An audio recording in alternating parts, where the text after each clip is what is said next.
صورت نہ کم ہو۔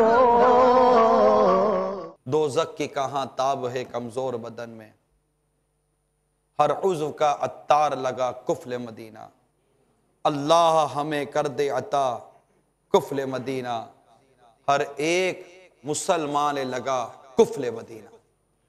کہ کفل مدینہ یہ دعوت اسلامی کی اصطلاح ہے، اپنی آنکھ کو، اپنے زبان کو، اپنے اعضاء کو گناہوں سے بچانا، اللہ توفیق دے فضولیات سے بچانا، نیکیوں میں لگنا، اپنے وقت کو ضائع کرنے سے بچائیے اور اپنی زندگی میں تبدیلی لانے کی کوشش کیجیے۔ اللہ تعالی ہم سب کو اپنی زندگی میں مدنی انقلاب لانے کی توفیق عطا فرمائے، اور ہم اپنی زبان کو اللہ اور اس کے پیارے رسول صلی اللہ علیہ وسلم کے ذکر میں تر رکھنے والے بن جائیں، تسبیح پڑھتے رہیں، ذکر و اذکار کرتے ہیں، مگر یہ یاد رکھیے گا عمل کا جو ثواب ہے نا یہ اخلاص پر مبنی ہے۔ اخلاص ہوگا تو ثواب ملے گا، دکھانے کے لیے نہیں، ریاکاری کے لیے نہیں۔ جو ریاکاری کے لیے عمل کرتا ہے وہ اپنے عمل کو تباہ و برباد کر دیتا ہے۔ جو عمل دکھاوے کے لیے، ریاکاری کے لیے کیا گیا، اس پر ثواب کیا ملے گا، بلکہ الٹی قیامت کے دن اس پر گرفت ہوگی۔ عمل منہ پر مار دیا گیا تو کریں گے کیا؟ بندہ سوچ کے گیا کہ میں نے اتنے ذکر کیے، اتنی تسبیح کی، اتنے درود پاک پڑھے، اتنی عبادتیں کی، اتنی ریاضتیں کی، اور کی سب ریاکاری کے نام پر، دکھاوے کے نام پر، اور یہ سب ریاکاری دکھاوے کی نظر ہو گئی۔ قیامت کے دن اس کو کیا ملا؟ بلکہ قیامت کے دن تو ریاکار کو ندا کی جائے گی کہ جا اس سے اجر مانگ جس کو دکھانے کے لیے عمل کیا تھا۔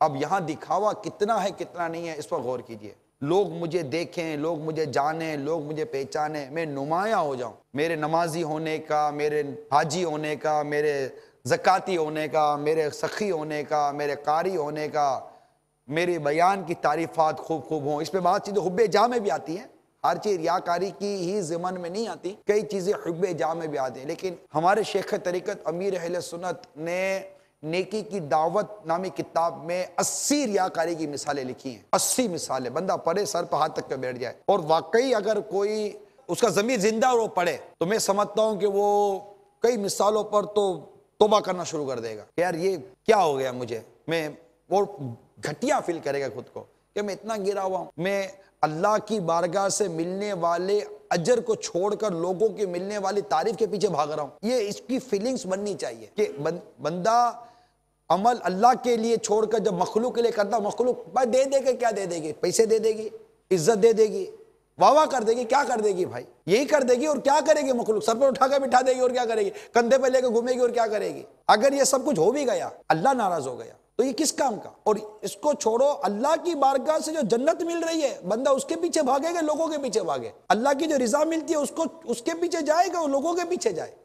بندے کو تو اللہ کی رضا کے پیچھے جانا ہے، ہمیں اللہ کی رضا چاہیے، اس کی بارگاہ سے جنت چاہیے، ہم اس کی ناراضگی سے اس کی پناہ مانگتے ہیں، اور اپنے عمل کو اللہ کے لیے خالص کرنا ہے۔ آپ کو حب جاہ سے بچانا ہے۔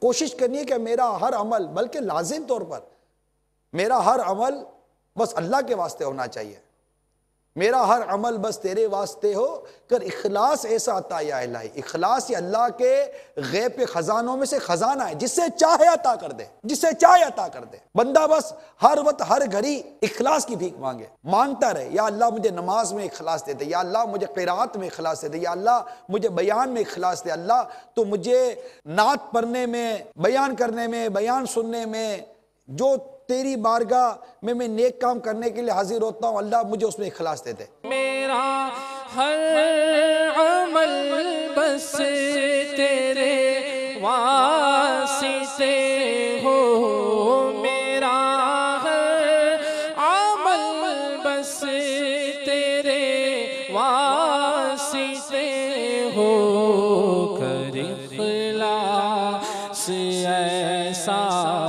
عطا یا الہی، کر اخلاص ایسا عطا یا الہی، کر اخلاص ایسا عطا یا الہی۔